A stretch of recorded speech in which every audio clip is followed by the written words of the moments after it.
Good morning, mga kapatid. Good morning. Amen. Pinaanyayaan ko po kayo lahat na magsitayo at samahan niyo po kami sa pag-awit ng mga kanta para sa ating Diyos. Tama ba? Okay po. Amen. Handog niya ay kapayapaan, handog niya ay kagalakan, handog niya ay kalakasan sa bawat pusong napapagal. Kaya ang awit ng papuri ay awit ng pasasalamat at ang awit ng pagsamba ay para lang sa Kanya. Balakbakan tayo. May galak, may saya, may tuwa sa piling ng Diyos, sapagkat hirap ng puso ay naglalaho. May awit, may sayaw, may papuri para sa Diyos na hatid ng pusong pinagpala niyang lubos. Sabay-sabay, handog niya ay kapayapaan, handog niya ay kagalakan, handog niya ay kalakasan sa bawat pusong napapagal. Kaya ang awit ng papuri ay awit ng pasasalamat at ang awit ng pagsamba ay para lang sa Kanya. Balakbak po. May galak, may saya, may tuwa sa piling ng Diyos, kapagkat hirap ng puso ay naglalaho. May awit, may sayaw at papuri para sa Diyos na hatid ng pusong pinagpala niyang lubos. Handog niya ay kapayapaan, handog niya ay kagalakan, handog niya ay kalakasan sa bawat pusong napapagal. Kaya ang awit ng papuri ay awit ng pasasalamat at ang awit ng pagsamba para lang sa Kanya.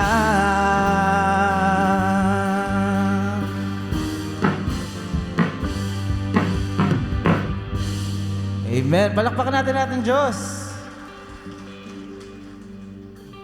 Patuloy po nating awitan ng ating mahal na Jesucristo.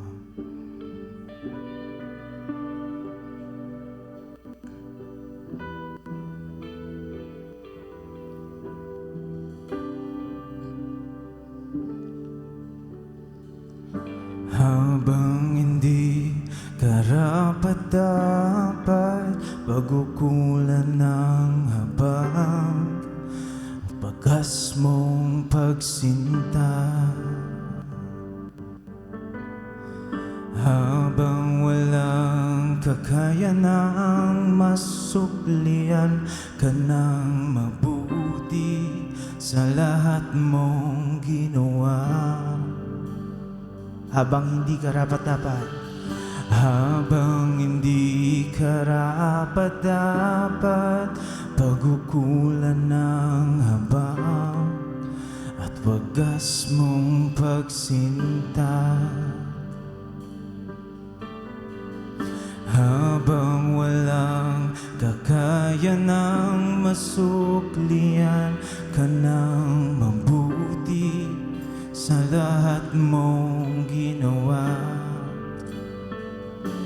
Niyakap mo ako sa aking karumihan, inibig mo ako nang di kayang tumbang. tumbasan. Niyakap mo ako sa aking karumihan. Inibig mo ako nang di kayang tumbasan. O Diyos ng katarungan at katwiran, na kahit minsan di nabahiran ng kabanal at kalwalhatian. Salamat sa sukdulang biyaya mo, O Diyos ng pag-ibig na mas malawak pa kaysa sa aking mga pagkakasala. Higit pa sa buhay ko, salamat sa sukdulang biyaya mo. Maraming salamat po.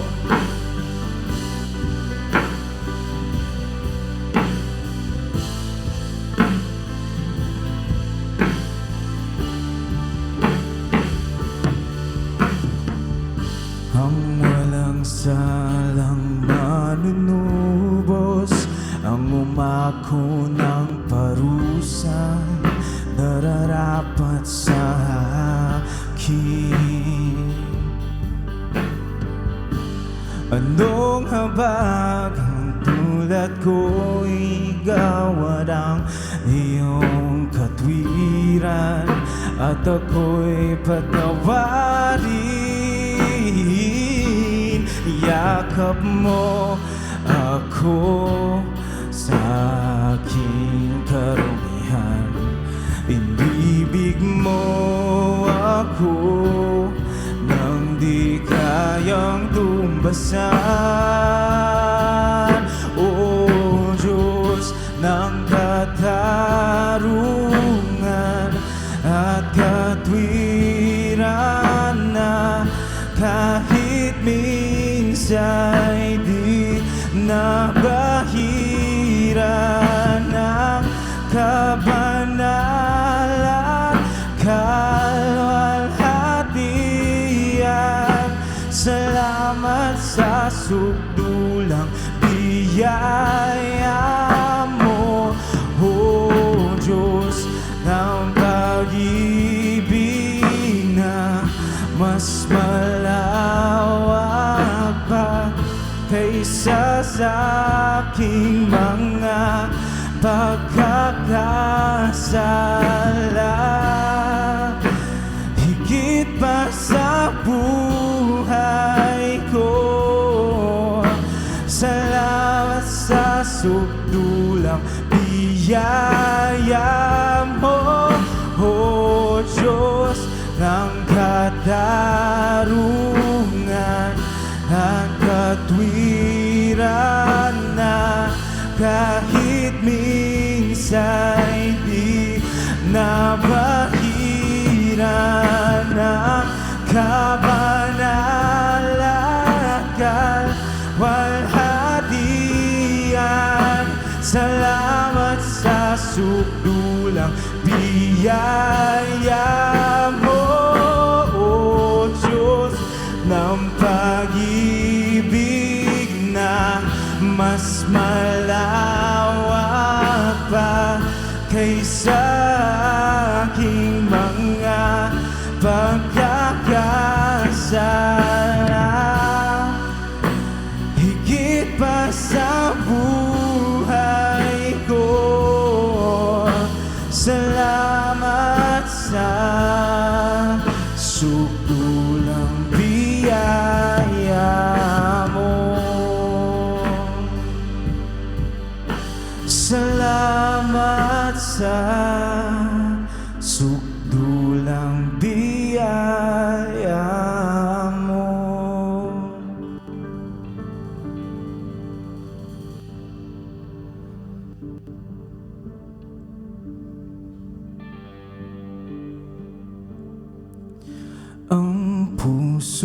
ko'y dinudulog sa iyo. Nagpapakumbaba, nagsusumamo, pagindapatin mo. Ikaw ang mamasdan, makanikat, sa'yo ay pumisan. Saba, ang puso ko'y dinudulog sa'yo. Nagpapakumbaba, nagsusumamo, pagindapatin mo. Ikaw ay mamasdan, makanikat, sa'yo ay pumisan. Loobin mo ang buhay ko'y maging banal mong tahanan.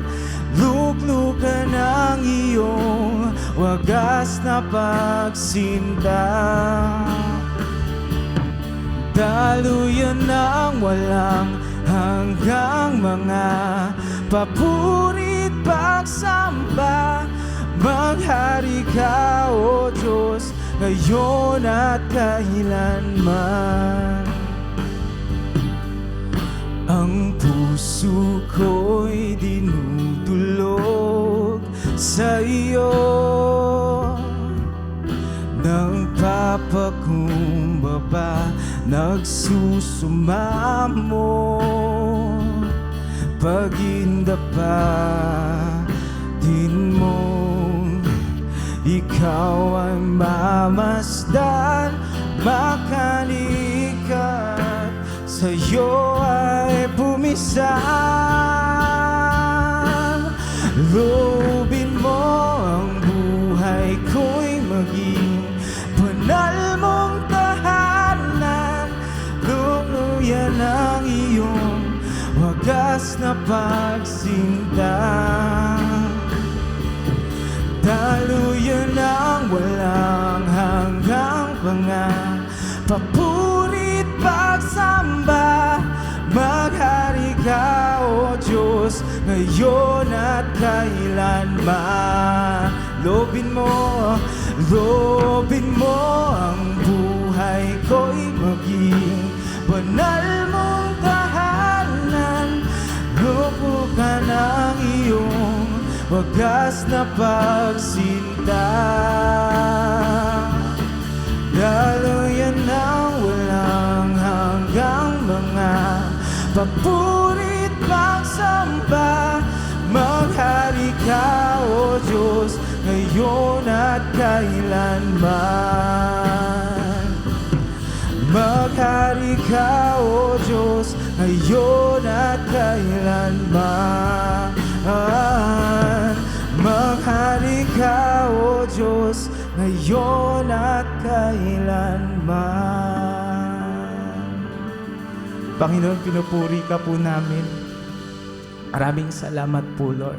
Maraming salamat sa pagmamahal na ipinakita mo sa mga tulad po namin. At sa ngayon na sineselebrate ng buong mundo yung resurrection mo, Lord. Gusto lang po namin alalahanin muli yung sakripisyo mo po, Lord. Namatay ka po para sa amin at nabuhay ka muli tapos ng 3 days, Lord God.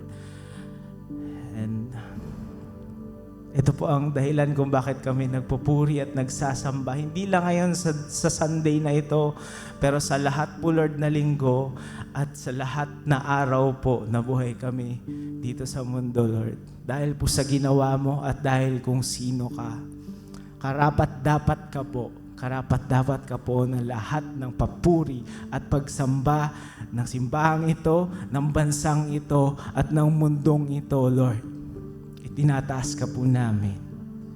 Amen. Maaari na po kayong opo. Hallelujah.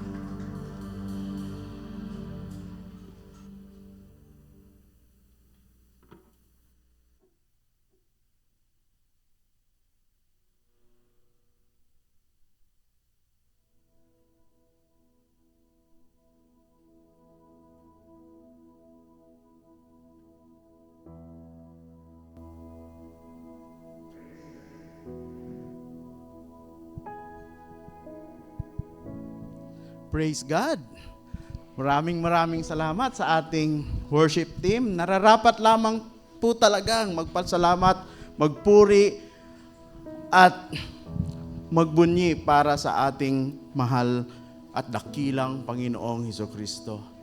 Sa araw po na to, tayo ay masayang nagtitipon-tipon at inaalala po natin ang araw ng ating Panginoong Diyos sa muling pagkabuhay. Bilang Kristiyano po, araw-araw natin itong isa puso at isa isip. Sapagkat ito po ang basihan ng ating pananampalataya. Tayo po ay magsimula sa pagkilala sa ating mga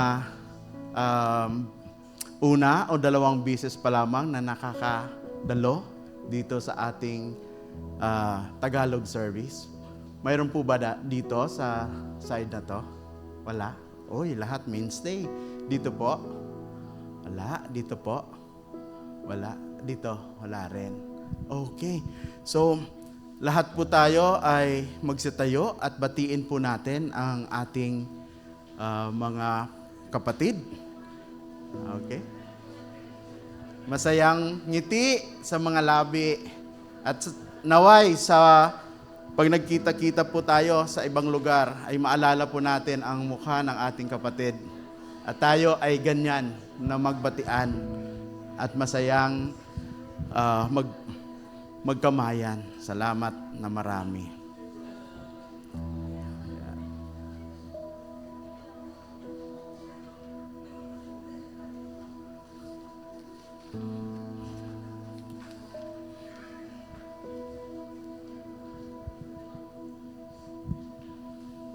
Salamat po. Mga munting paalala muna po. Kung kayo po ay mayroong bata na kasama, maaari po bang dito kayo maupo sa side na to ng worship hall para may easy access po kayo sa cry room. Ang cry room po natin ay hindi pa fully soundproof, kaya please, wag niyong hayaang mag-ingay ang mga bata. At yung mga bata naman po na edad 3 hanggang 12 ay inaanyayahan namin na mag-attend sa Sunday school sa 2nd floor. Yun po. At muli pong paalala para sa ating mga gadgets. Pwede po bang tingnan po natin ito at i-check kung nasa silent mode o kaya mas maganda kung ito ay nakapatay para hindi po tayo maka-estorbo sa ating kongregasyon at sa magpipreach mamaya. Maraming salamat po.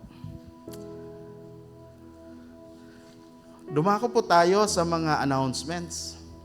Unang announcement po ay equipping class.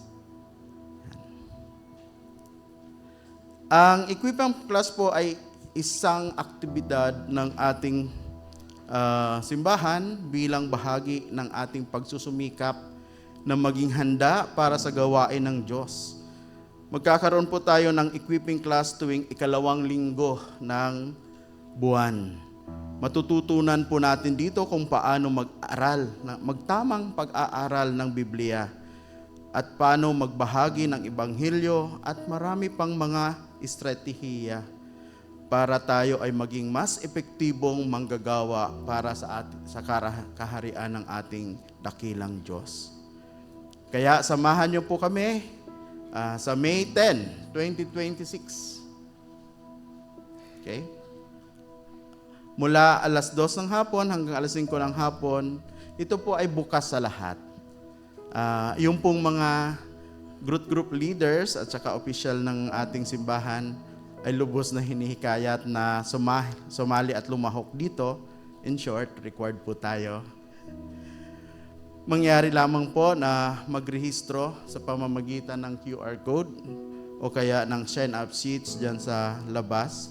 Yung QR code po, ayan. Pwede nyo pong ilabas yung mga cellphone ninyo at i-scan po ito so that madali po kayong makapagrehistro. Maraming salamat. Dako po tayo sa ikalawa na announcement. Woman in Touch po. Yan. Magkakaroon po ang ating women ministry na tinatawag At tinatawagan po ang atensyon ng lahat ng mga kababaihan na kayo po ay makibahagi sa Women in Touch Conference na may temang A Tapestry of Generations, Biblical Patterns for Mother and Daughter. Saktong-sakto po ito sa Mother's Day. Ito po ay gaganapin sa darating na May 16 sa ganap na magsisimula po ito ng 7:30 para sa registration at ito po ay magtatapos ng 3 ng hapon dito sa worship hall.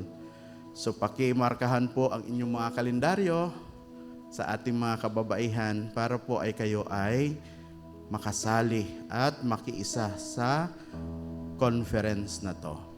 Okay. Pangatlo po, Usapang Barako, Part 1. Ayun.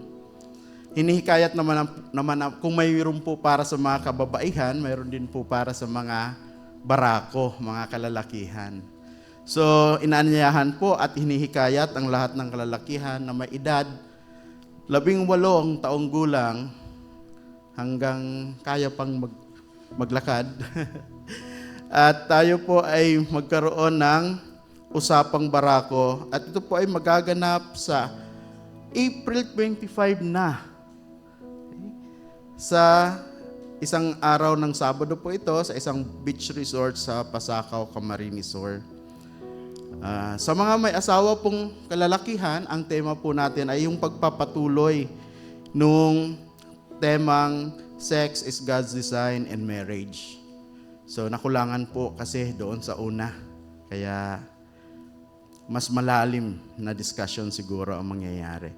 At sa mga singles naman po, ang paksa ay tungkol sa paghahanda ng sarili. Hindi lang sa pag-aasawa, kundi paghahanda, pwede sa paghahanda sa Panginoon at paghahanda na rin sa buhay mag-asawa. Okay. So yun po, meron ulit tayong QR code sa screen. Paki-scan na lang po. At tayo po ay sama-samang mag-celebrate ng pagiging tunay na barako. Alright? Number 4, divorce and remarriage. Ayun. Ito po ay sa next Sunday na. Samahan niyo po kami sa April 12. Araw po ito ng linggo sa ganap na 1:30 ng hapon. Para po sa makabuluhang talakayan patungkol sa diborsyo at muling pag-aasawa. May balak kanina, sabi ni Brother Frank, wala na sa kaisipan niya yon. Okay, at muling pag-aasawa. Ito po ay kasama natin si Attorney Doxty Bonilla. Maaari po kayong sumali at isama ang inyong mga kaibigan na mayroong katanungan tungkol dito. At ito ay masasagot hindi lang sa legal na perspektibo, kundi pati na rin po sa biblical na pananaw. So yun po. Yun ang 4 nating announcements sa linggong ito. Sa ngayon po, yung pinaka-aantay, inaanyayahan po namin yung may mga birthday at anniversary sa buwan na to. Pwede po bang pumunta kayo dito sa unahan para kayo po ay maipanalangin at mabigyan ng special na regalo ng ating simbahan. Huwag po tayong mahihiya. Sige, punta po tayo dito sa unahan at tawagin po natin si Brother Roy. Sige po, yung mga may birthday at wedding anniversary, tayo po ay dumako. Tanggapin po natin ang isang maliit na regalo mula po sa ating. Tayo po ay sabay-sabay manalangin para sa pagbabasbas po sa kanila. Ama naming banal, maraming salamat po sa umagang ito. Tunay na ikaw ang Diyos na may likha ng buhay. Ikaw, Panginoon, ang Diyos na tanggulan po namin sa panahon, Panginoon, na ganito, na nagkakaroon po kami ng krisis. Ngunit hindi po mahadlangan ng kabutihan mo sa buhay ng bawat isa sa amin. Maraming salamat po, Ama, sa mga kapatid po naming narito na sa celebrate ng kanilang birthday. Panginoon, pagpalain mo sila, bigyan sila ng katalinuhan at karunungan ng gagaling sa iyo upang papano alagaan ang kanilang mga sarili, ang kanilang mga pisikal na katawan upang humaba pa ang kanilang buhay. Maraming salamat, Panginoon, sa pagbibigay ng panibagong taon, ng pagpapala, ng biyaya, maging katagumpayan sa mga pagsubok sa aming buhay. Salamat, Panginoon, sa bagong taon na kami po'y iyong tinawag upang maglingkod sa iyo. Nawa, gamitin mo ang taon na ito upang kami maging bahagi ng iyong gawain sa pagpapalaganap ng iyong salita, sa pagpapalaganap ng iyong biyaya. Ingatan niyo rin po, Panginoon, ang mga mag-asawang nagsa-celebrate, Panginoon, ang kailang wedding anniversary. Bigyan niyo po sila ng malawak na pangunawa at pagpapasensya sa bawat isa. At pagmamahal at pagpapatawad ay huwag niyo pong aalisin sa kanilang pagsasama. Bagkus, ikaw, Panginoon, ang magbuklod sa kanila ng inyong pagmamahal. Pagpalain niyo rin po ang bawat isa rito na nandito, na nag-celebrate, maging ang mga wala po dito, na kayo po, Panginoon, ang aabot ng bawat pangangailangan po namin. Pinupuri ka namin, pinapasalamatan, dinadakila ang iyong pangalan. Lahat ng ito'y panalangin namin na may pagpapasalamat sa pangalan ni Jesus. Amen. Amen. Happy birthday po ulit at sige po, palakpakan po natin. Dumako po tayo sa ating panalangin ng pastoral. Tayo po ay sama-samang manalangin para sa ating pamilya, sa ating sarili at sa ating bansa. Diyos amang makapangyarihan sa lahat, patuloy po kami na nanalangin. Dumudulog sa iyo, Panginoon. Maraming salamat sa buhay na pinagkaloob nyo sa bawat isa sa amin sa bagong linggo ng umaga na kami po ay iyong ginising upang kami ay sumamba, manalangin, magpuri sa dakilang pangalan mo. Maraming salamat po, Ama, sa pagbibigay ng inyong bugtong na anak na si Jesucristo, na siya po ang nagbuwis ng buhay para sa amin. Siya po ang tumubos ng aming kasalanan. Siya po ay naghirap, nagpakasakit, namatay. At ngayon linggo pong ito, kami po ay nagsa-celebrate ng muling pagkabuhay ng aming Panginoon. Dahil siya ay walang kasalanan, hindi kayang gapiin ang kasalanan ng kanyang buhay. Bagkus, ito po ay naging simbolo ng katuparan ng iyong pangako ng kung sino man mananampalataya sa inyong anak na si Jesus ay magkakaroon ng buhay na walang hanggan kagaya ng pagkabuhay niya magmuli. Panginoon, sa umaga pong ito, bago po kami humarap sa iyo, kami po'y humihingi ng tawad sa lahat ng bagay na gawa po namin. Patawarin niyo po kami, Ama, sa mga pagkakasalang nagagawa po namin, sinasadya man o hindi. Pagkakasala sa aming isip, sa aming puso, sa aming salita, maging sa aming mga gawa. Pakalinisin mo po kami, Ama, upang kami karapat dapat humarap sa iyo. Alisin niyo, Panginoon, anumang galit sa aming puso, dahil sinabi mo sa inyong salita na kung kami lalapit sa iyo at meron kaming sama ng loob or galit sa aming kapwa, iwan po na namin ang aming alay at kami po yung magpatawad sa aming kapwa, kagaya ng pagpapatawad niyo sa amin. Panginoon, sa umaga pong ito, kami po'y lubos na nagpapasalamat sa buhay ng aming pamilya, sa aming mga sarili, sa aming mga kaibigan at kamag-anak na patuloy mo araw-araw na binabago. Maraming salamat sa aming mga trabahong tinatangkilik na kayo po ang gumagamit nito sa pagpo-provide sa aming pamilya, na datapwat kami po ay dumadanas sa panahon ng krisis. Hindi ka po nagkukulang, hindi nyo kami pinapabayaan.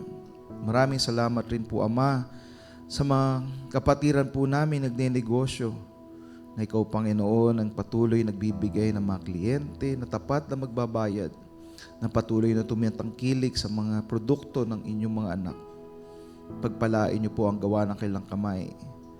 Maging sa mga mag-aaral, ikaw, Panginoon, na magbigay sa kanilang karunungan at katalinuhan ang gagaling sa iyo, upang sa darating na panahon, ito po ay magagamit rin namin para sa inyong kaluwalhatian. Marahil, Panginoon, mayroon po sa amin, sa kalagitnaan namin, nakakaranas ng karamdaman, pisikal, emosyonal, espiritual. Kayo, Panginoon, ang kumilos po at humawak sa aming buhay. Kayo ang Diyos na nagpagaling sa mga bulag, sa mga pipe, sa mga leprosaryo. Noon, maging ngayon at magpakailanman, ikaw ang dakilang Diyos na nagpapagaling. Pinapanalangin rin po namin, Panginoon, ang mga kamag-anak namin, mga kaibigan namin pong wala dito na nasa banig ng karamdaman. Ikaw, Panginoon, ang umabot po sa kanila. Panginoon, panalangin rin po namin ang aming bansa na kasalukuyan, Panginoon, dumaraan sa krisis. Turuan niyo po kami, Panginoon, na magkaroon ng disiplina sa paghawak sa inyong mga biyaya na binibigay po sa amin. Bigyan niyo po kami ng katalinuhan at karunungan nagmumula sa iyo upang sa gitna ng krisis na ito, Panginoon, kami po ay makasurvive. Ngunit, Panginoon, sabi mo sa inyong salita, hindi kami matatakot, hindi kami mangangamba, hindi kami mag-aalala dahil ikaw ay Diyos. Ang mga ibon ay hindi mo pinapabayaan, hindi sila nagtatrabaho, ngunit ikaw ang nagpapakain sa kanila. Sino pa kami na iyong mga anak? Panalangin rin po namin ang gitnang silangan, Panginoon. Nagkakaroon ng gera, nagkakaroon ng kaguluhan. Ikaw, Panginoon, ang kumilos sa kanilang lugar. Na lalo, Panginoon, magkaroon ng freedom of religion, Lord God, sa bansang Iran. Panalangin rin po namin ang aming bansa na alisin ang korupsyon. Dahil, Panginoon, alam niyo po na kayo po ay galit, Panginoon, sa anumang gawa ng masama. Bagkus, pinapanalangin po namin ang aming mga leader ng aming bansa, ang aming presidente, ang aming vice-presidente, down to the lowest cabinet, Lord God. Maging ang ekutibo, hudikatura, maging ang mga sandatahang lakas at nagpapatupad ng batas. Maging ang lungsod po namin, ikaw, Panginoon, ang magpala na ikaw mataas. Panginoon, sa umaga po ito, buksan niyo ang aming puso, ang aming isipan sa pakikinig, at nawa, ikaw ang manguna sa bawat isa sa amin sa pamagitan ng iyong banal na Espiritu. Pinupuri ka namin, pinapasalamatan, dinadakilang iyong pangalan. Lahat ng ito'y panalangin namin na may pagpapasalamat sa dakilang pangalan ng inyong anak na sa aming Panginoon, Diyos at tagapagligtas na si Jesus. Amen at amen.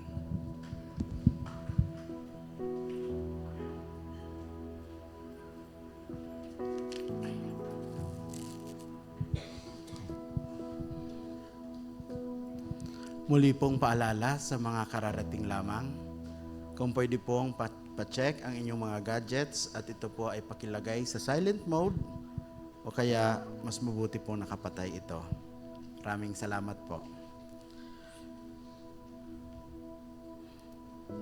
Dumako po tayo sa pagbibigay sa gawain ng ating Panginoon.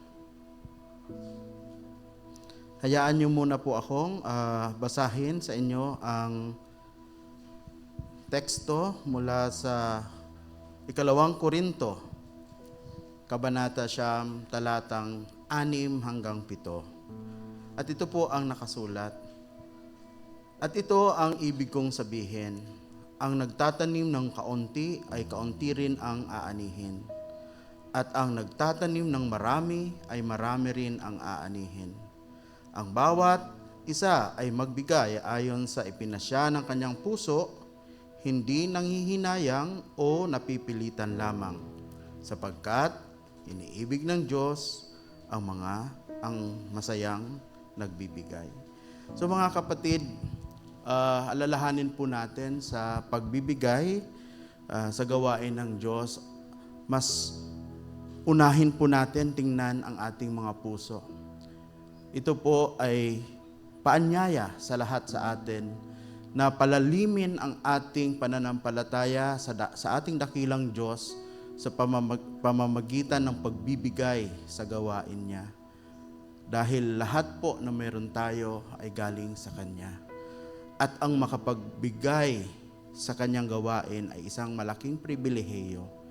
So hindi lang po pagbibigay ng material na bagay, pati pagbibigay ng tamang oras para sa kanyang gawain.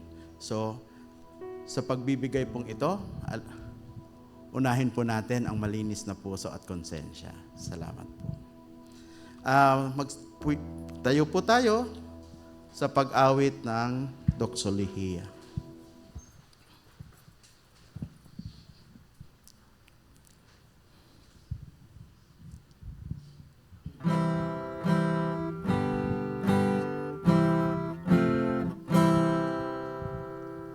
Ang Diyos ama'y papurihan, Anak, Espiritong Banal, ng mga taong nilalang, at ng buong kalangitan. Amen.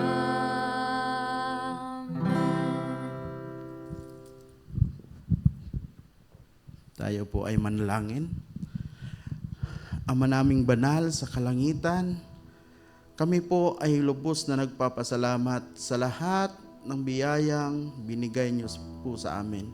Hindi po kami karapat-dapat ng iyong pagmamahal. Hindi po kami karapat-dapat na kami ay iyong biyayaan. Ngunit Panginoon, kami ay nagpupuri at nagpapasalamat sa inyo, sa iyong kadakilaan. Panginoon, dinadalangin po namin ang aming mga estudyante. Bigyan niyo po sila ng karunungan, talino, at linangin niyo po ang kanilang mga kakayahan para sa ikabubuti ng kanilang buhay at bilang magandang at mabuting miyembro ng sanglibutan, Panginoon. Panginoon, bigyan niyo sila ng magandang edukasyon. At idinadalangin din po namin, Panginoon, ang mga nagtatrabaho, mga manggagawa, ang mga nasa opisina, maging pribado o gobyerno man, Panginoon. Ang iyong mga anak na nagtatrabaho ay aming idinadalangin. Bigyan niyo po sila ng lakas ng katawan, ng kaisipan, ng mabuting intensyon. At lalong-lalo na, Lord, tinataas namin sila para sila ay maging ehemplo sa kanilang mga pamilya na naghahanap buhay ng tapat. Panginoon, ay dinadalangin din po namin ang mga kapatid na nagninegosyo, Panginoon. Bigyan niyo po sila ng talino at kakayahan makapagbigay ng mga makabagong serbisyo at produkto. Bigyan niyo po sila ng tapat na puso at kaisipan at para maging biyaya po sila sa mga nangangailangan ng kanilang serbisyo at ng mga produkto. Panginoon, ikaw po ang nagbibigay ng lahat ng ito at ito po ay ipinagkakatiwala namin sa inyo sa ngalan ng aming dakilang tagapagligtas na si Jesucristo. Amen.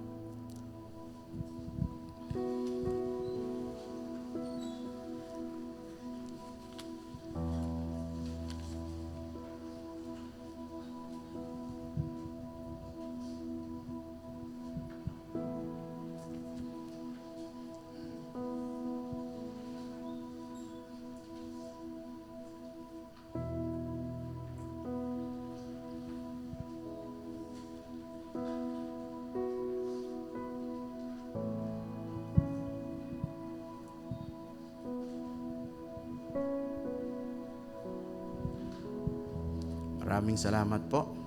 Tayo po ay dumako sa pagbabasa ng kanyang salita. Ang ating pong babasahing salita ng Diyos ay nagmula sa aklat ng mga gawa, Kabanata 2, talatang 37 hanggang 47. Ulitin ko po, ito ay nagmula sa aklat ng mga gawa, Kabanata 2, talatang 37 hanggang 47.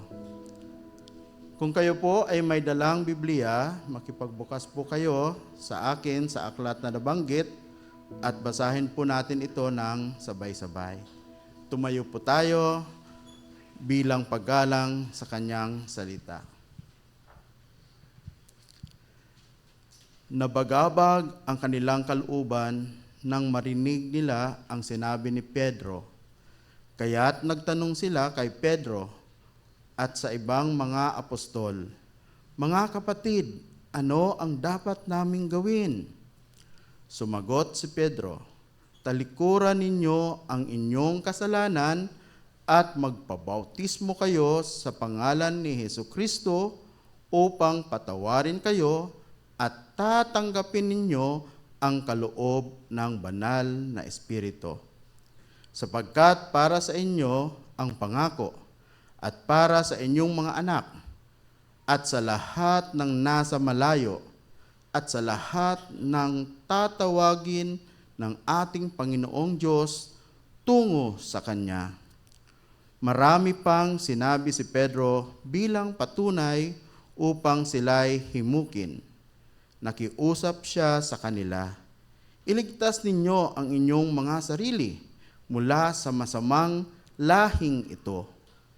Kaya't nagpabautismo ang tumanggap sa kanyang sinabi, at ng araw na yon may 3,000 katao ang nadagdag sa mga alagad.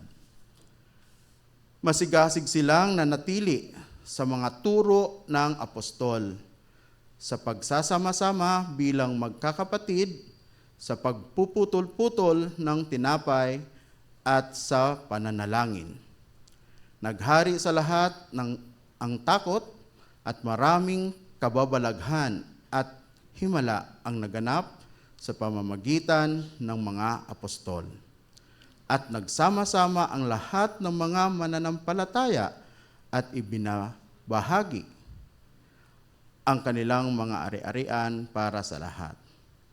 Ipinagbili nila ang kanilang mga ari-arian at mga kayamanan, at ang napagbilhan ay ipinamamahagi sa lahat ayon sa pangangailangan ng bawat isa.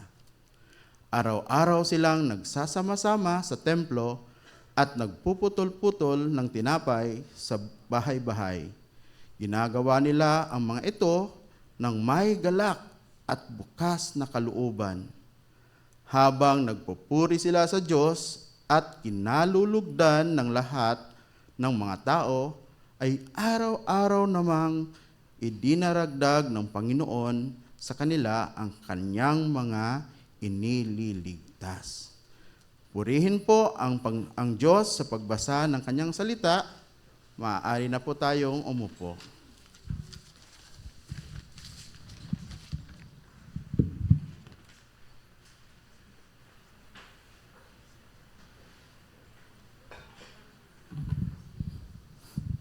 Tayo po yung muna manalangin bago po tayo magsimula.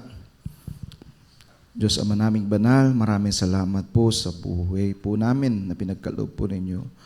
Sa umaga pong ito, humingi po kami ng tulong sa pamagitan ng banal na Espiritu na kayo po ang magpaliwanag sa aming puso, sa aming isipan, sa aming mapapakinggan. Nawa Panginoon, alisin niyo po ang anumang balakid, anumang pangamba sa aming mga puso, sa mga alalahanin. Bagkos, Ikaw, Panginoon, ang manguna sa bawat isa sa amin. Kayo po, Panginoon, ang maitaas sa kalagitnaan po ng bawat isa. Pinupuri ka namin, pinapasalamatan sa pangalan ni Jesus. Amen at amen. So, magandang umaga po sa ating lahat. Pwede ho bang batiin natin ang ating katabi? Sabihin nating buhay ang ating Diyos. Okay? Hindi po Happy Easter. Wala hong kinalaman si Easter po sa... Kanina pa po, tunog ng tunog ang aking cellphone. Nakalagay doon, Happy Easter. Wala pong kinalaman po si Easter sa pagkabuhay po ng ating Diyos. Wala pong kinalaman ng... segue lang po to, hindi po to kasama doon sa sermon. Wala hong kinalaman ang kuneho at ang itlog dahil ito po, si Easter po ay isang pagano. Ang tamang bati po natin sa bawat isa ay Maligayang pagkabuhay ng ating Diyos or Happy Resurrection Sunday. Ang ating pong tatalakayin po ngayon ay misyon ng Diyos. Ito po ay makita natin sa binasa po natin kanina sa mga gawa, kabanatang 2, talatang 37 hanggang 77. Tinapos na po natin yung ating mini-series ng discipleship. Ito po yung last na series po natin ng ating pag-aaralan sa discipleship. Ang mensaheng ito ay buod or summary po na napag-aralan po natin. Ano po ba yung tinatawag nating disipulo ni Kristo? Bakit po ba tayo tinawag ng disipulo?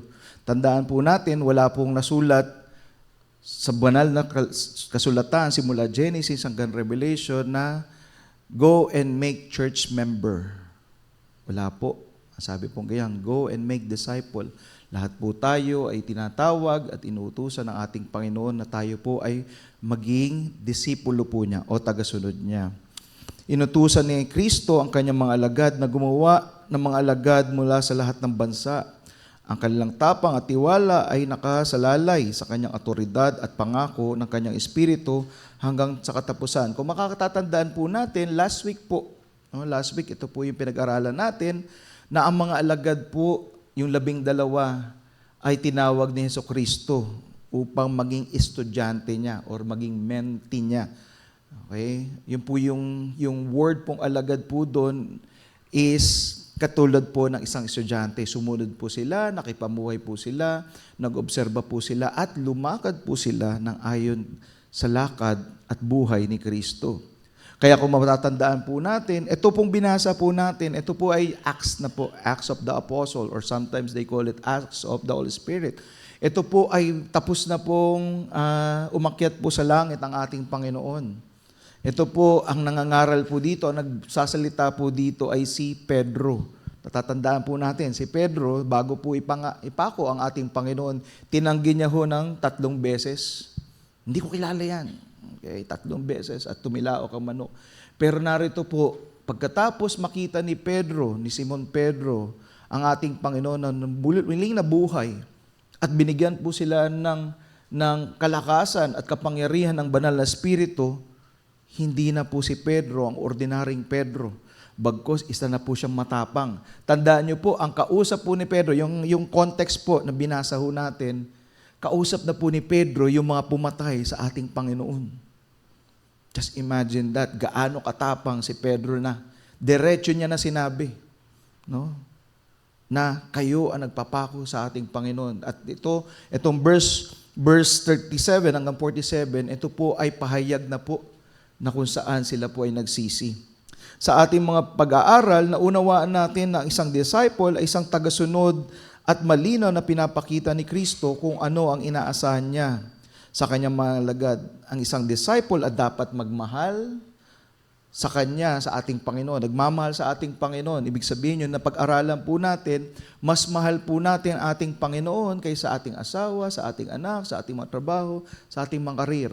Kaya natatandaan po natin, nung last week, nung tinawag ng Panginoon ang mga alagad, iniwan nila ang kanilang mga karir, iniwan nila ang kanilang hanap buhay, iniwan nila ang kanilang magulang, bagkus sila po ay sumunod sa ating Panginoon.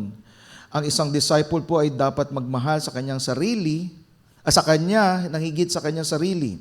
Itinanggi ang sarili, mamatay sa sarili, death to self. Kaya nga sabi ang ganyan, carry your cross and follow me every day. Okay? Yun po ang natutunan ng mga disipulo po sa pag-oobserba sa ating Panginoon. Iniwan ang lahat at hindi po sila nagpatumpik-tumpik, hindi sila nag-second thought. Ibig sabihin, agad silang sumunod. Wala na po silang dahilan, hindi na sila gumawa ng anumang dahilan.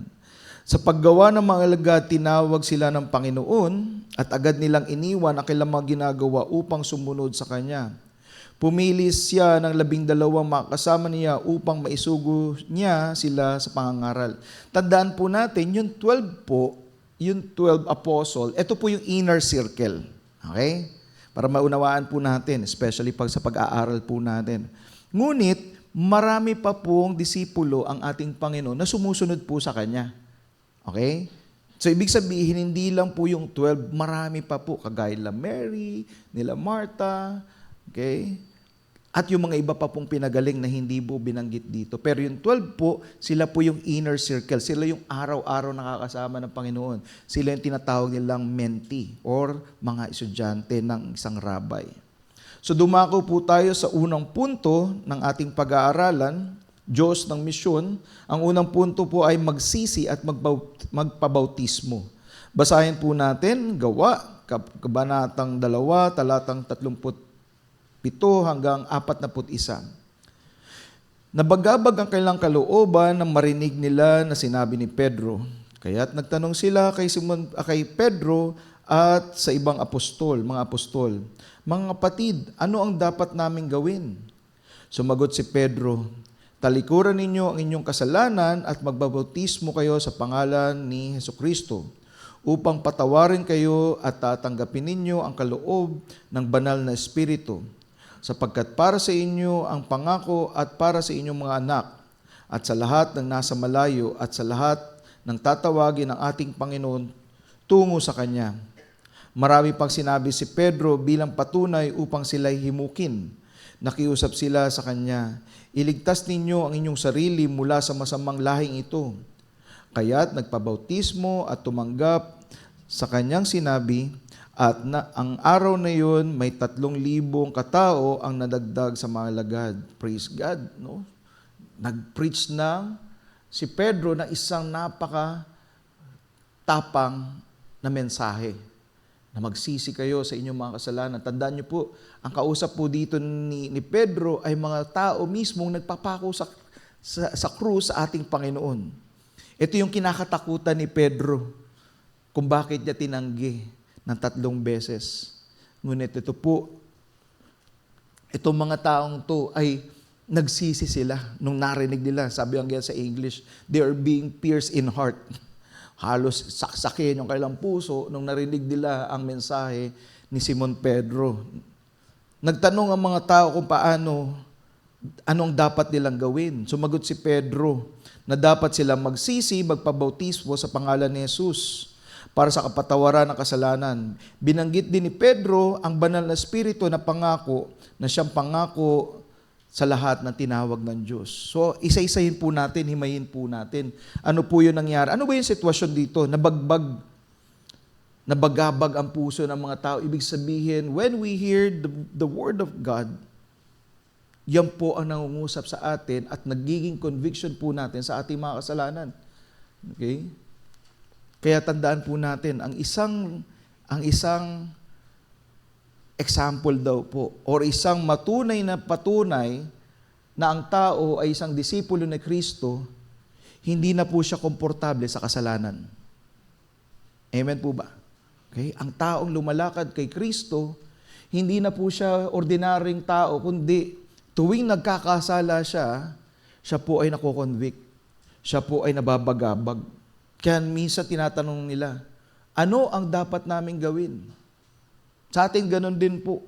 Kung tayo ay totoong lumalakad kay Kristo, hindi na po tayo komportable sa mga kasalanan.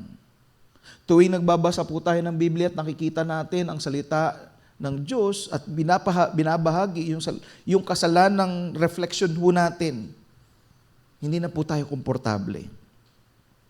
Dati po, hindi ko po alam na ang kasalanan pala ang chismis. Dati habit po namin. Ngunit nung nabasa po namin na isa palang malaking kasalanan ang pagchismis. Hindi na po kami komportable tuwing na nararamdaman po namin yun. So ang tanong ng mga taong ito, ano ang dapat naming gawin? Okay. Nagtanong sila kay Pedro, ano ang dapat naming gawin nung nararamdaman nila makasalanan sila? Tayo po lahat ay makasalanan. Maging ako po ay makasalanan. Ngunit hindi na po tayo komportable. Tandaan niyo po yun. Kung ikaw ay lumalakad kay Kristo, hindi ka na ngayon komportable sa kasalanan. Ano po ang sagot ni Pedro? Magsisi or repent.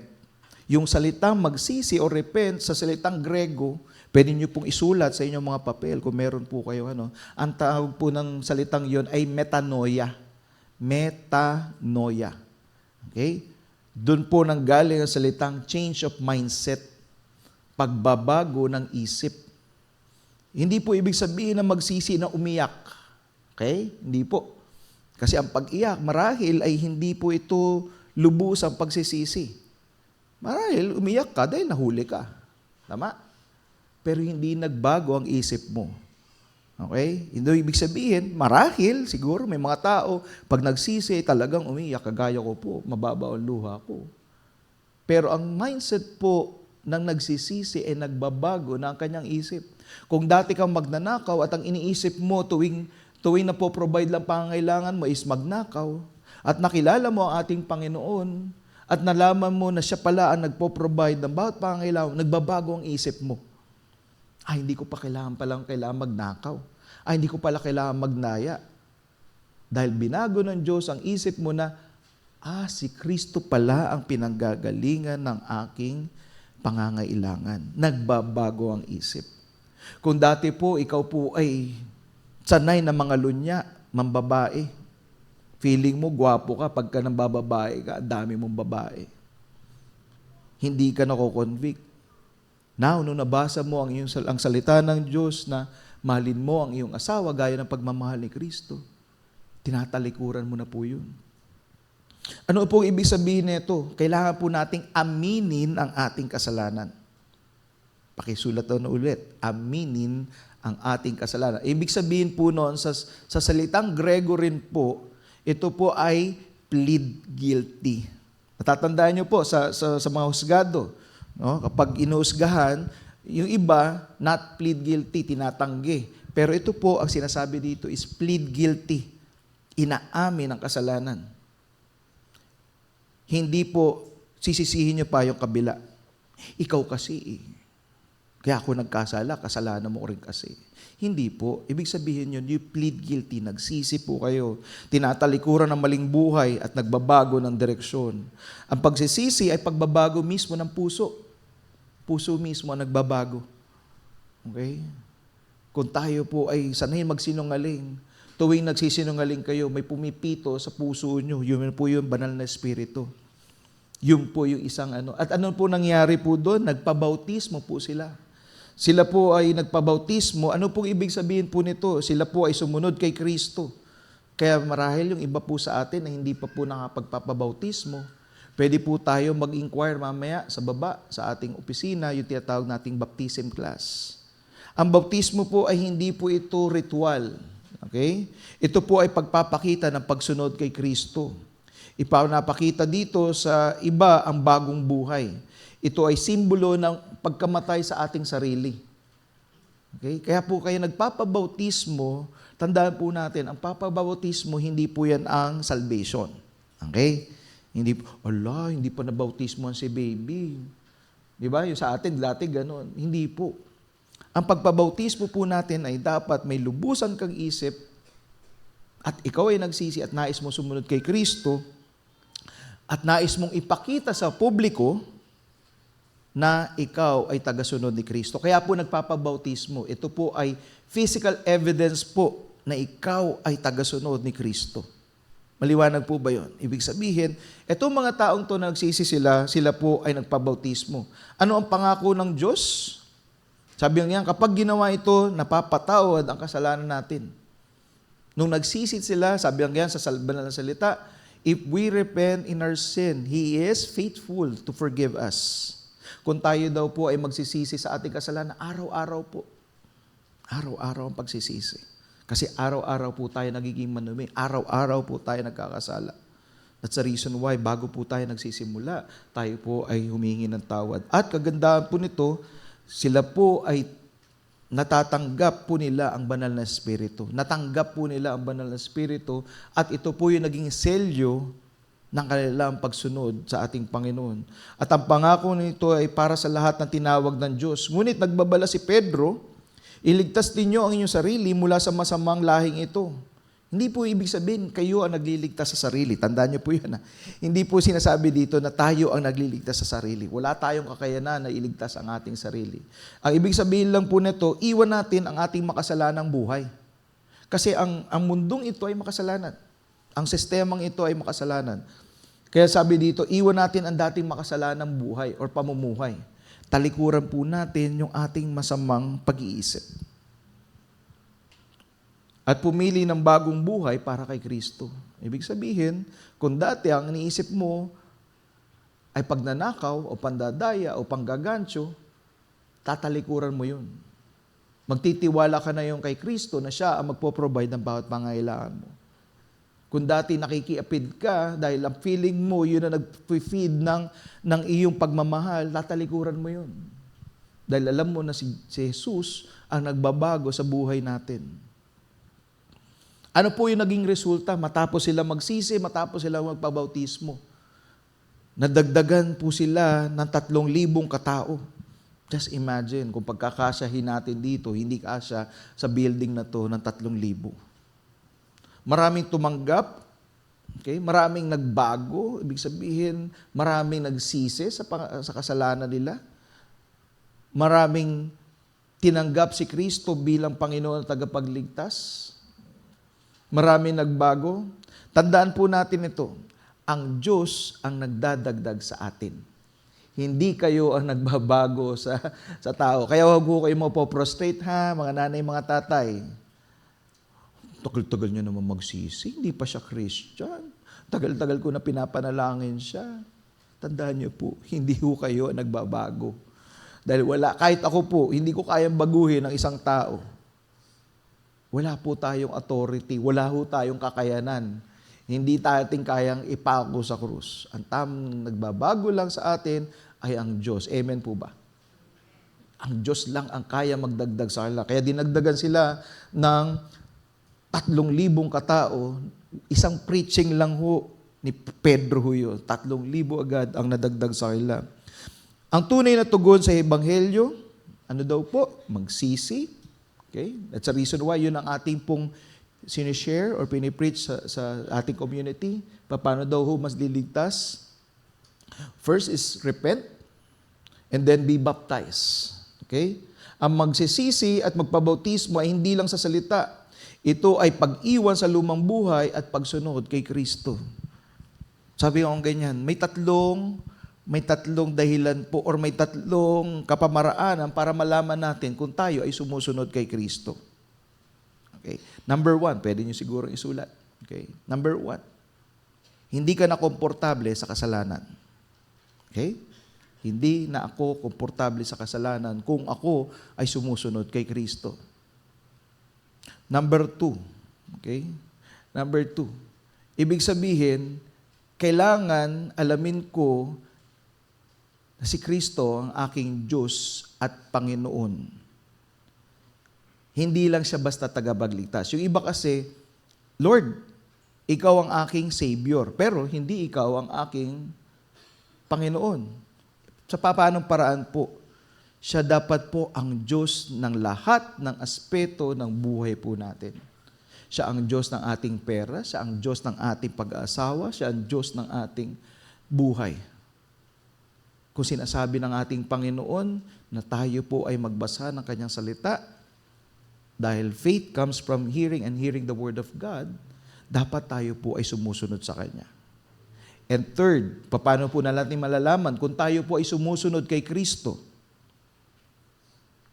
Dapat po hindi na tayo pwede makipag-blend sa sanlibutang ito. Ibig sabihin po, tayo daw po ay dapat maging asin at ilaw ng sanlibutang ito. Hindi po tayo tagasunod lang ni Kristo tuwing linggo. Na pag Lunes at Sabado, ordinaryong tao po tayo. Hindi tayo mga superman na nagbabagong anyo. Ibig sabihin po, ano pong ibig sabihin ng tatlong bagay nito? Tayo daw po ay dapat tagasunod ni Kristo araw-araw. Malinaw po ba sa atin yun? So nagbabala si Simon Pedro sa mga taong ito na kanyang natalikuran ang henerasyon na makasalanan. Yun po ang sinasabi niya. Yung sinasabi natin, na hindi po tayo pwede makipag-blend or makihalubilo. Nung araw na yon, may 3,000 na dagdag sa mga alagad. Ang pagsisisi ay pagbabago. Tandaan po natin, metanoia, change of mindset. Nagbabago ang pag-iisip natin. Kasama sa pagkakilala at pagkumbinsi sa kasalanan. Ang pagpabautismo naman ay larawan ng pagkamatay sa sarili at pagkalibing. Isa itong panlabas na simbolo na panloob na pagtatalaga maging alagad niya. Ibig sabihin po, ang ating pagbabautismo is death to self. Kaya nga tayo ay inaangat. Kasi pag hindi po kayo inangat, mamamatay po kayo. Dahil po kayo makakahangos. Kaya po siya inaangat. Ibig sabihin, ito po ay simbolo ng ating muling pagkabuhay. Sa pangalawang punto po, pagtuturo at pagsasama-sama. Basahin po natin mga Gawa, Kabanatang 2, talatang 42 hanggang 46. Masigasig silang nanatili sa mga turo ng apostol sa pagsasama-sama bilang magkakapatid, sa pagpuputol-putol ng tinapay at pananalangin. Naghari sa lahat ang takot at maraming kababalaghan at himala ang naganap sa pamamagitan ng mga apostol. At nagsama-sama ang lahat ng mga mananampalataya at ibinabahagi ang kanilang mga ari-arian para sa lahat. Ipinagbili nila ang kanilang mga ari-arian at mga kayamanan at napagbilahan ay pinamahagi sa lahat ayon sa pangangailangan ng bawat isa. Araw-araw silang nagsama-sama sa templo at nagputol-putol ng tinapay sa bahay-bahay. Ginawa nila ang mga ito na may galak at bukas na kalooban. So ano po ibig sabihin po nito? Yung mga nakakilala, yung 3,000 yun, yung mga believers, ang tawag na po sa kanila ay Kristiyano. The word Kristiyano is from the word Christ. Okay? Dati hindi po cross, no? Dati hindi po yan cross. Wala po mga cross sila. Fun fact lang po, paano sila nagtitipon-tipon, may mga simbolo sila, yung ictus. Kita niyo po yung dating, yun ang tunay na simbolo po dati, yung fish, yung isda. Bakit po? Kasi sila po ay mga fishers of man, yung mga taong ito. Yun ang unang simbolo po ng mga Kristiyano. Alam nila kung saan sila nagtitipon-tipon. Alam nila kung saan yung house church. Dahil doon sa isda. Okay? Kasi kung saan nakaturo yung isda, sinusulat nila yung sa lupa. Okay? Or sa pader. Kaya alam nila, dito yung house church. Kasi dati pinag-uusig po sila. Okay? Kaya mapapansin niyo po, napakahalaga po, again, ulit-ulitin ko po. Last week, ito po rin sinabi ko, ulitin ko po, baka yung iba po sa atin ay wala pang growth group. Wala pa pong house churches. Ito po ang tunay na iglesia ng Diyos. Yung small group. Bakit po? Kasi hindi lang po, tandaan niyo po, nakalagay dito, araw-araw sila. Sa atin nga, at least once a week. Or twice a week, or thrice a week. Okay? Napakahalaga po ng mga small group, small churches. Kaya kung wala pa po, maaari po siguro na tayo po ay mag-inquire sa Facebook or maging sa baba. Kung wala pa po kayong growth group. Ano po ang kahalagahan ng growth group? Ang growth group po kasi, ito po ang tunay na simbolo ng iglesia. Sila po ay nagsasama-sama. Sila po ay nananalangin. Dati wala pong ganito. Wala pong mic. Wala pong mic, walang projector, walang lights. Dati po, mga bahay na maliliit. Nagsasama-sama sila doon. Ang ginagawa nila, nananalangin, nagpapasalamat, inaalala ang Diyos, nagpuputol-putol sila ng tinapay. Yung isa nga, nabasa kong ganyan, ito daw ay sosyalismo. Hindi sosyalismo yun. Hindi yun lahat ng ari-arian pagsasama. Hindi po. Kaya sila nagbabaha-bahagi dahil hindi lahat sa kanila mayayaman. Ang kadalasan sa kanila ay nakilala sa Diyos, mahirap. So kung anong meron yung isa, binabahagi. Okay? Nagsishare. Yun rin po na pag-aralan po natin. Ang pagtulong sa kapwa. So sinunod mga apostol, yung hawaran at tagubilin ni Kristo. Tandaan po natin, yung 12 apostle, sila po yung natuto kay Kristo. Amen po ba? Natatandaan nyo yun last week? Sila yung naging example ho ng pagsunod ng Kristo. Nung umalis na si Jesu Kristo, Dahil si Jesucristo, yung kanyang rabbi, tandaan niyo po, di ba rabbi ang tawag nila kay Jesus Christ. Sila yung mga estudyante. Nung pag-akyat na po sa langit ng ating Panginoon, sila na po yung naging rabbi. Nagets niyo po ba? Ibig sabihin, yung 12 apostle, sila na po yung nagtuturo kung ano yung nalaman nila at natutunan nila kay Kristo. At yung mga sumusunod sa kanila, sila na po yung mga naging mentee, sila na po yung mga naging estudyante. So ibig sabihin po, kung ano yung natutunan nila kay Kristo, yun rin ang tinuturo nila sa kanilang mga alagad. At yung mga alagad na yun, ang ginagawa nila, tinuturuan rin nila yung mga sumusunod sa kanila. Yun po ang essence ng discipleship group. Tayo po ay tinuturuan paano lumakad kay Kristo. Kaya mahalaga po ang discipleship group. Bakit po? Meron tinatawag tayong mentor. Meron po tayong tinatawag na accountability. Naalala ko po yung nag-post sa social media. Magdidebate silang yan. Sino ang iyong mentor? Ang mentor. Wala akong mentor. Ang mentor ko, ang Diyos. Sino magbabantay sa iyo pag nagkakasala ka? Tama? So, ibig sabihin po, dapat meron po tayong accountability. Meron po tayong discipleship group. May nagbabantay po sa atin, may nananalangin po sa atin. Bakit po? Yun po ang natutunan nila sa Panginoon. Yes, definitely, the Lord can speak to us by His Word. But, mahirap po yun. Wala pong lone soldier po sa Panginoon. Okay? Kaya napakahalaga po ng pagsasama-sama natin dito tuwing linggo. Ibig sabihin, sinusunod ng mga apostol, ang mga huwara at tagubilin ni Kristo, itinuro nila ang mga bagay na tinuro sa kanila ni Jesus araw-araw. Silang naghahati-hati ng tinapay. Kaya mapatatandaan nyo, bakit po tayo every third Sunday nagko-communion? Kasi turo mismo yun ng ating Panginoon. Hindi po yun ay, dati Katoliko tayo, nagko-communion. Hindi ho. Kasi ang pagbabahagi po ng tinapay ay pag-alala ng kanyang pagkamatay at muling pagkabuhay. At ginagawa po natin to hanggang siya ay bumalik.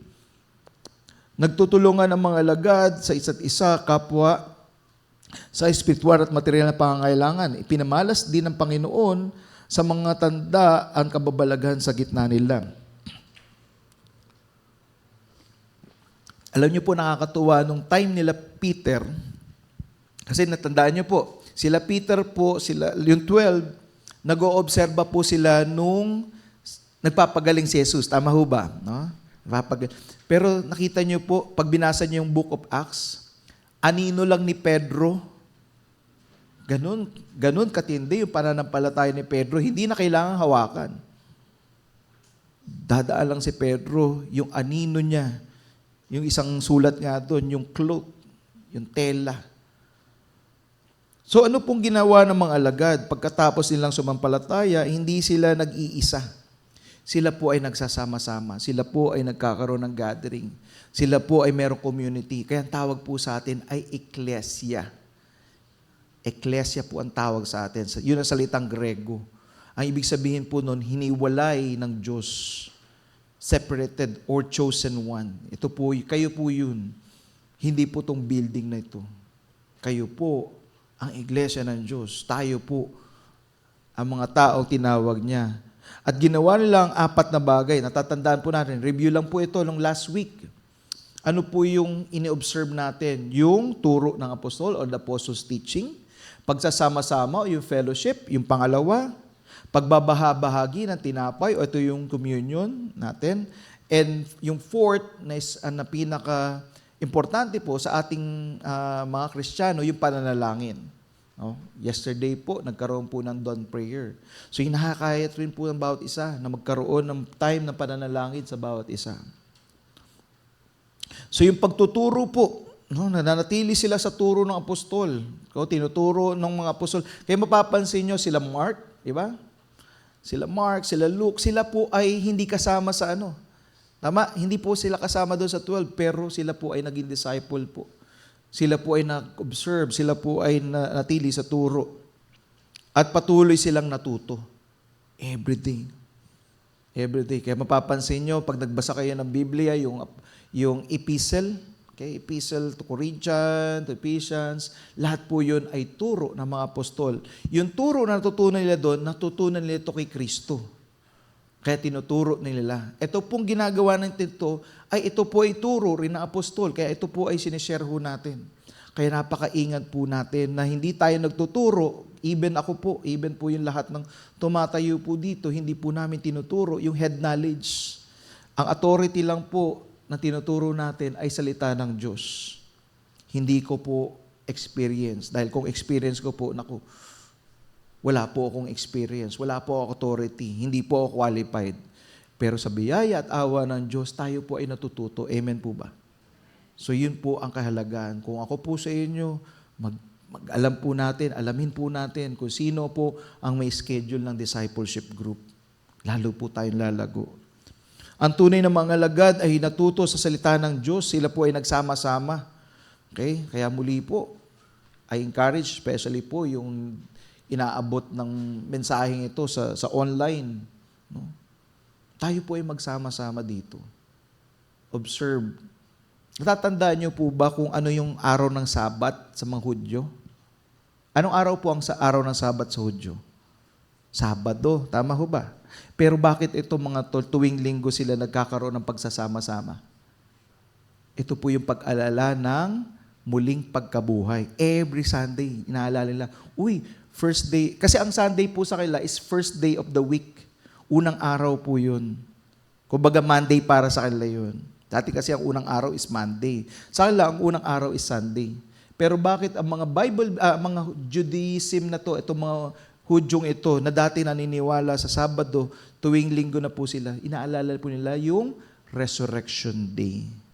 Kaya tuwing nagsasama-sama tayo, tuwing Sunday, ito po yung pag-alala po natin na muling pagkabuhay ng Diyos. Sa akin po, lagi ko po naalala dahil yun po ang aking pangalan. Roy Resurrection. Kaya, siguro nagkataon lang po. Kasi double C po yung aking resurrection. Anyways, hindi po ako yung topic doon. Pero nagsama-sama sila magkakapatid tuwing inaalala nila ang muling pagkabuhay ng Diyos, tuwing Sunday. Pero araw-araw rin po sila nagbabahabahagi. Namuhay sila bilang isang pamilya, nagtulungan sila, nagmamalasakit sila sa bawat isa. At yun rin po ang ginagawa natin dito sa community po natin. Natatandaan po natin, kapag may bagyo, tayo po ay nagtutulungan. Kapag may namamatayan, tayo po ay nakikiraman. Kapag may sakit, tayo po ay dumadalaw. At nagbabagihan sila ng kanilang mga ari-arian. Yung iba mayayaman sa kanila, binebenta lang kanilang ari-arian at ito po ay tinutulong sa mga nangangailangan. Wala silang iniiwang komunidad. Ito ang tunay na pag-ibig sa kapwa. Ito yung tinatawag ni Kristo na agape. Pagmamahal sa kapwa. Ito po ang tunay na tinawag ng Diyos. Ibig sabihin po, sila po ay araw-araw nagbabahagi-bagihaan o nagsasama-sama o nagsishare ng kailang resources. Araw-araw sila namuhay sa templo at sa bahay-bahay. At ito po yung pwede yung guhitan po natin yung salitang meron na silang galak sa puso. Okay? Nandoon sa binasa po natin. Meron po silang galak sa puso. Kasi minsan po, alam niyo po, ang nangyayari, kaya hindi ho tayo nagkakaroon ng discipleship group. Wala tayong galak. Hindi tayo excited. Ay, naku. Bakit ba pagka house church or Bible study, tuwing linggo, tuwing Sabado, yun ang araw ng aking labahin. Istorbo na naman itong mga to. Hindi po. Hindi po istorbo ang Diyos. Isipin niyo po kung istorbo ang Diyos, bakit niya pa kayo binuhay ngayong araw na to? Tama? Isipin niyo na lang po, yung realization, salamat sa Diyos, nagising pa ako. Salamat sa Diyos, binigyan niya ako ng another 24 hours para Isipin niyo kung gaano kabuti ang Diyos. Wala pa hong 2 oras tayo nagsasama-sama. Hindi ho istorbo ang Diyos. Ito ay pagpapakita natin ng pagmamahal sa Kanya. Amen po ba? Kaya yung 2 oras nyo, yung pakikinig nyo, yung pagbabahagi nyo, pananalangin nyo, hindi po yan istorbo sa Diyos. Ito po ay alay natin sa Kanya Dahil lahat ng meron tayo ay sa Kanya nanggaling. Ang oras natin ay sa Kanya nanggaling. Marapat naman siguro na sa Kanya ibigay ang oras ng pagsamba. Amen po ba? Kung may oras po tayo manood ng Netflix at mag-scroll, meron rin dapat tayong oras para sa Kanya. Ginawa ng Diyos sa gitna nila. Ano yung mga ginawa ng Diyos sa mga tao ito? Yung mga nanampalataya, the first believer. May mga himala at kababalaghan, nagpagaling si Kristo, si mga apostol sa pangalan ng ating Panginoon. Naramdaman ang presensya ng Diyos sa kanilang kalagitnaan. Ang Diyos ang kumikilos sa iglesia na nagkakaisa. Ano po yung simpleng kahulugan po nito? Yung simpleng pagsasama-sama nila. Unang-una, natuto po sila.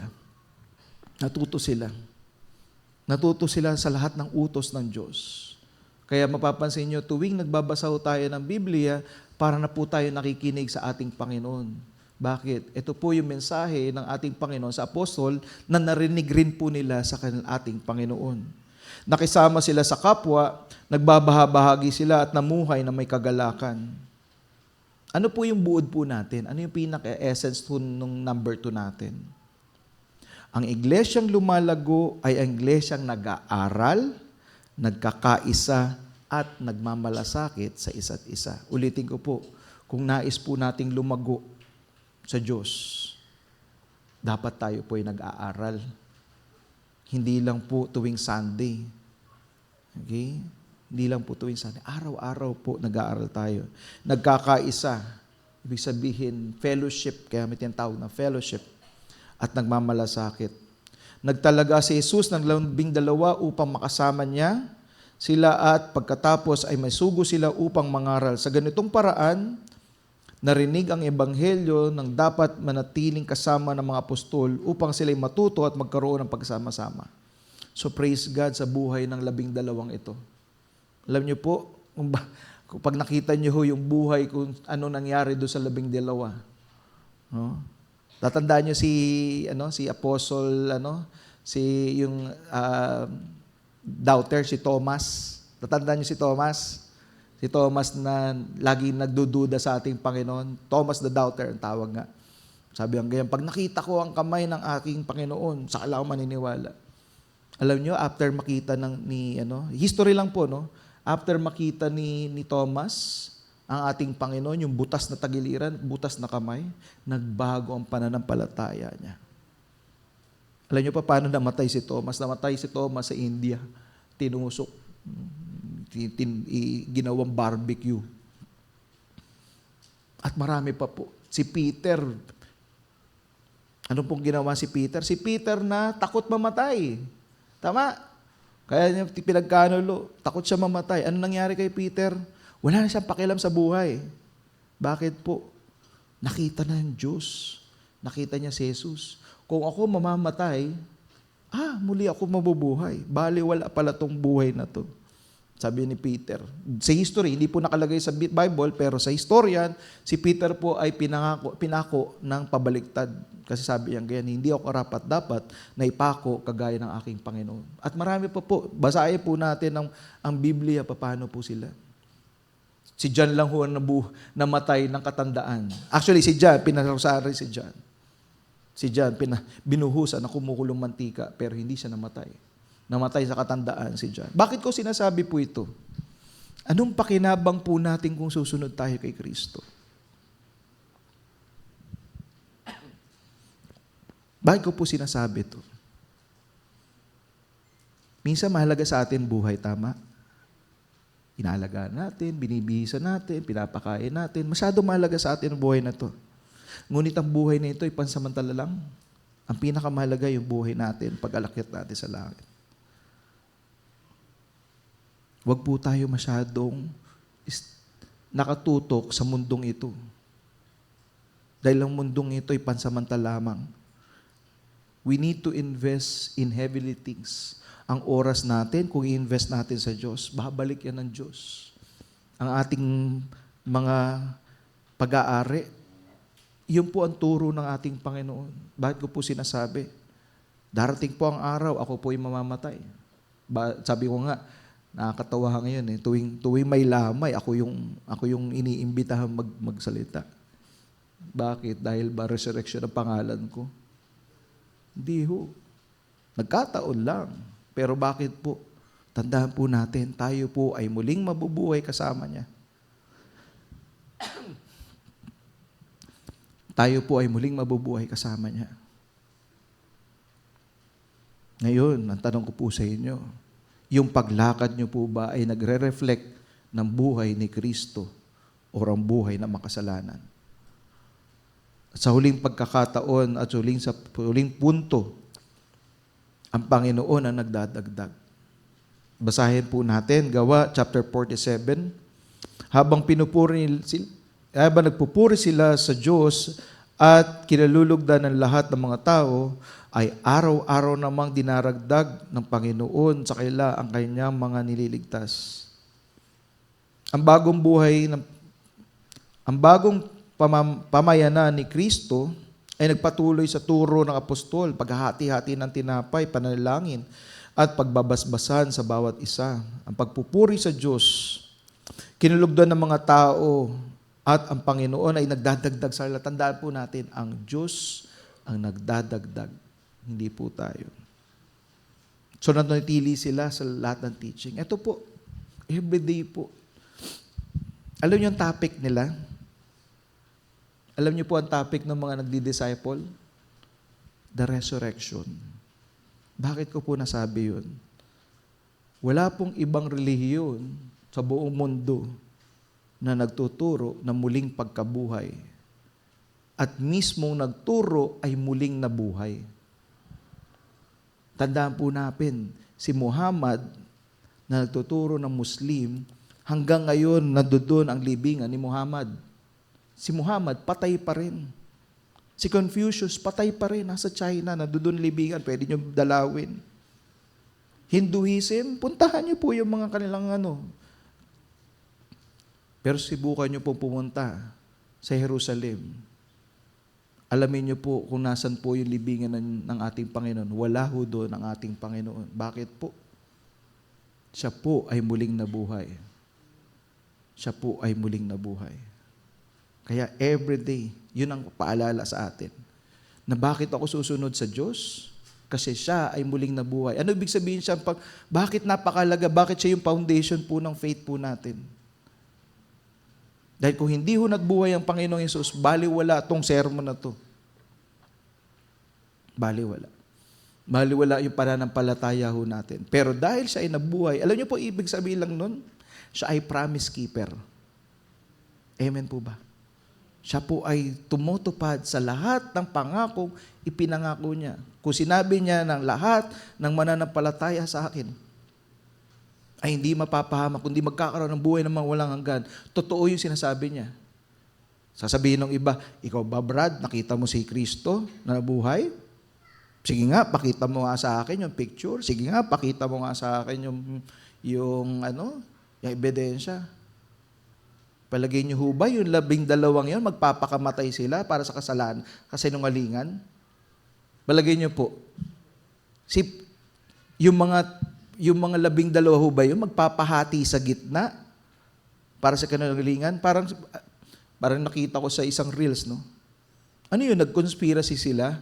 Oy, kailangan 12, lika, mag-usap-usap tayo. Ganito gagawin natin, ha? Dahil malakas ang mga Romano, ang gagawin natin, kukunin natin yung bangkay ni Kristo. Tapos itatago natin. Tapos kunwari, palalabasin natin na buhay siya. Tapos siguro sasabihin ng isa. By the way, hindi po ito nakasulat, no? Imagination ko lang po ito.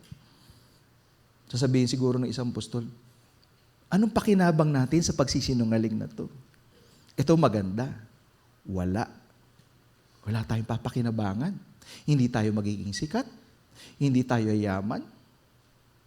Sandali lang, bakit tayo magsisinungaling? Ganito. Papatayin nila tayo isa-isa dahil sa kasinungalingan na gagawin natin. Palagay niyo yun po ba nangyari? Hindi. Hindi. Nakita nila ang Diyos. Nakita nila kung paano namatay si Kristo. Imposible po Imposible po. Kaya namuhay ang mga iglesyang ito. Kaya ganun na lang yung galak nila. Kaya tuwing umaattend po tayo ng Sunday, yun po dapat ang inaalala natin. Umaattend ako kasi ito ay celebration ng muling pagkabuhay ng Diyos. Kaya nanatili sila sa ano. Kaya bakit? Sino ang nadagdag sa kanila? Hindi tao nagpapalago. Hindi tao nagpapalago. Hindi tao nagdadagdag sa inyo. Hindi kayo ang nagbabago sa tao. Ang Diyos mismo nagbabago. Paano nangyari ang paglago? Nakikita ng iba ang tunay na pagbabago. Nakikita ang pag-ibig sa pagkakaisa. Alam niyo po bakit? Bakit yung iba naniniwala kay Kristo? Dahil sa buhay niyo. Dahil sa buhay niyo. Yung iba po, nakikita ko, may sakit na, pero nagpupuri pa rin sa Diyos. Bakit kaya ganito kasaya tong taong to? May tuturo natin sila kay Kristo. Alam mo, Brad, kahit may sakit ako, papasalamat pa rin ako kasi kahit mamatay ako ngayon, mabubuhay ako muli. So ano po yung ating papel? Ano po ang papel ng bawat isa sa inyo? Bakit po ba kayo niligtas ni Kristo? Unang-una po, dapat tayo manatiling tapat. We need to stand firm in our faith. Tayo po'y mamuhay ng tama at tayo'y magbahagi ng Ebanghelyo. Hindi lang po pastor ang nag-share ng salita ng Diyos. Kayo po mismo ang nagbabahabahagi. Ano pong simpleng kahulugan po nito? May bahagi tayo, pero ang Diyos ang may control. Tandaan niyo po, ulitin ko po. May bahagi po tayo, or may responsibilidad po tayo, pero ang Diyos ang nagbabago ng buhay ng tao. Now, paano sila magbabago? Sa pamagitan ng pananalangin. Hindi tayo nagpapalago sa iglesia. Ang Diyos ang nagdadagdag sa iglesia. Ang Diyos ang nagdadagdag sa kanilang bilang. Ang Diyos ang tumutupad ng gawain.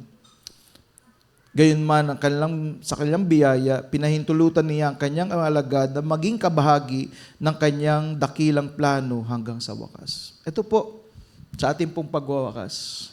Okay? Sabi nga ho nung illustration ni Doc Ed, lahat po tayo nananampalataya ay pupunta ho sa langit. Pangako ng Diyos yan. Amen po ba? Lahat po yan. Yan po ay hindi ko po pangako. Diyos po ano.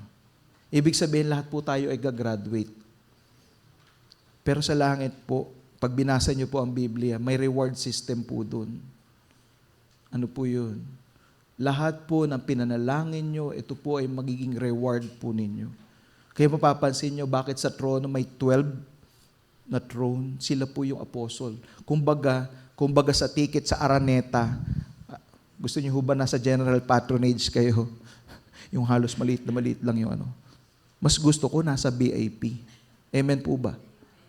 Kayo po ba? Gusto niyo nandoon kayo sa nasa labas kayo ng gate ng langit. Nagpe-praise kayo doon. Alam niyo, mas gusto ko po, kung si Roy Resurrection ay mamamatay.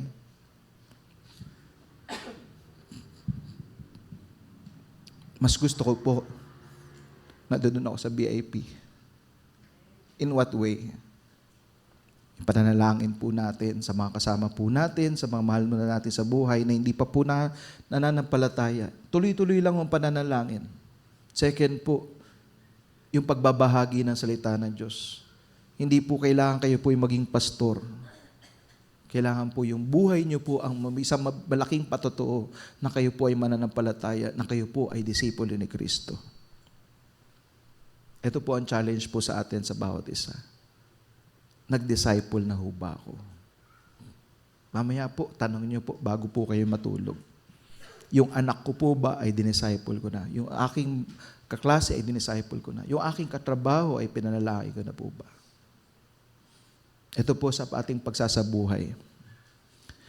Ipagpatuloy natin ang pagpapahayag ng Ebanghelyo, ngunit alalahanin natin na ang Diyos ang siyang tumatawag sa mga tao sa kanyang sarili.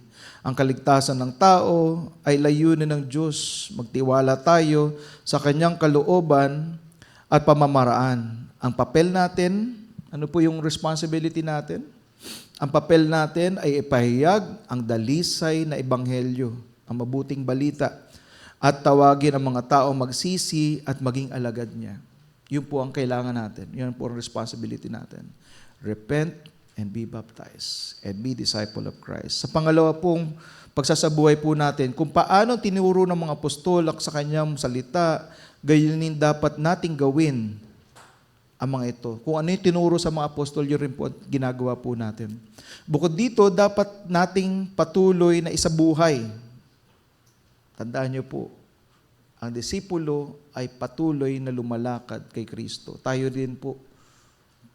Ito po, hindi ko po sinasabing tayo po ay mga banal. Tayo po ay mga hindi na nagkakasala. Araw-araw po tayo nagkakasala. Ang sinasabi ko po, hindi na po tayo komportable sa kasalanan.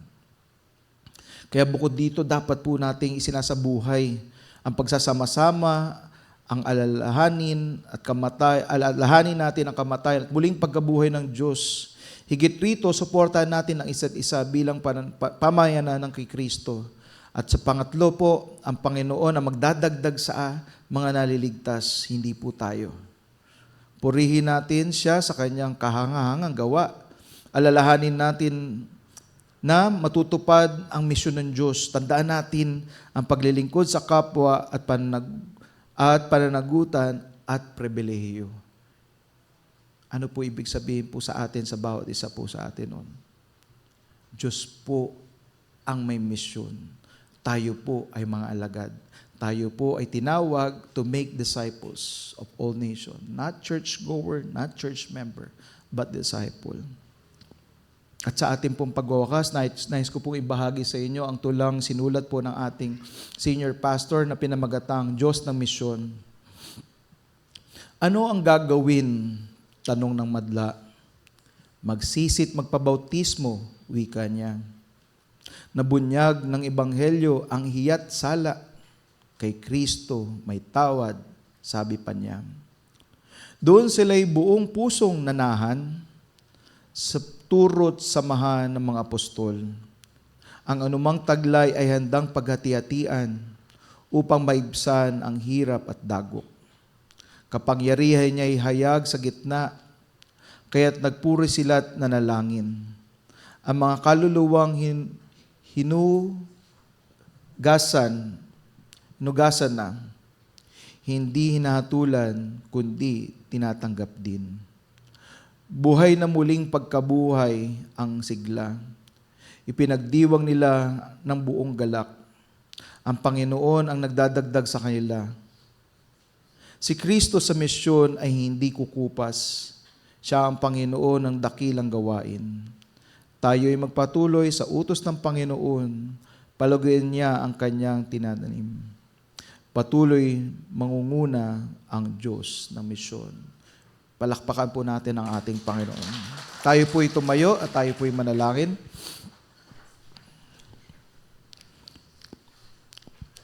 Ama naming banal, dakila sa lahat. Maraming salamat po sa inyong salita. Maraming salamat po, Ama, na ikaw ang nangusap sa bawat isa sa amin. Maraming salamat sa inyong banal na Espiritu na nangusap sa bawat isa sa amin. Tunay na ikaw ang Diyos. Hindi ka basta tao lang. Ikaw ay nagpakasakit. Nakita ng mga apostol kung paano ka namatay.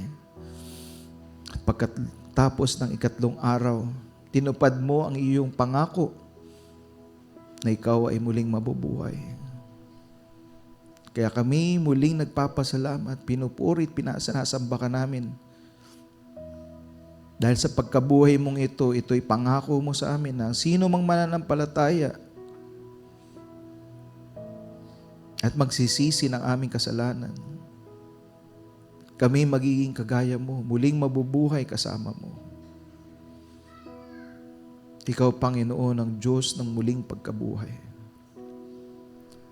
Kaya tuwing linggo, araw-araw, hindi lang linggo, ito po ay pag-alala namin na kami ay tinawag mo bilang iyong mga disipulo, na kami lalakad ng ayon sa turo mo, na kami magbabago ng aming pananaw, na hindi na po kami magiging komportable sa aming mga kasalanan. Bagkus, hinihiling namin ang inyong banal na Espiritu na tuwing kami nagkakasala, magkaroon, Panginoon, kami ng takot sa iyo. Panginoon, turuan mo po kami sa mga panahon na kami nahihirapan lumakad. Na Panginoon, may mga panahon na kami nahihirapan na sumunod. Ngunit sabi mo, sa biyaya at awa lamang ang tanging paraan namin upang kami makalakad. It's only by faith, O Lord God. It's only by grace, through faith. Kaya Panginoon, maraming salamat sa oras na ito. Pinupuri ka namin, pinapasalamatan, dinadakilang iyong pangalan. At nawa, darating ang araw na kami haharap sa iyo at sasabihin mo, well done and faithful servant. Nawa, Panginoon, bigyan niyo kami ng puso ng isang disipulo. At sa aming pagsamantalang pag-iwahiwalay, ingatan niyo po ang bawat isa sa amin. Nawa namin ang inyong pangaral, ang inyong salita sa aming tahanan. At maisapamuhay po namin, hindi lang ito narinig, kundi maisapamuhay po ng bawat isa sa amin ang mga narinig po namin. Na kami po ay magagalak at magbubunyi dahil ikaw ay Diyos na muling nabuhay. Maraming salamat po. At ngayon, ang pag-ibig ng Ama sa pamamagitan ng pagbibigay ng kanyang bugtong na anak at sa pakikisama ng banal na Espiritu ay sumaatin ngayon at magpakailanman, at ang bawat anak ng Diyos ay magsabi ng Amen at Amen.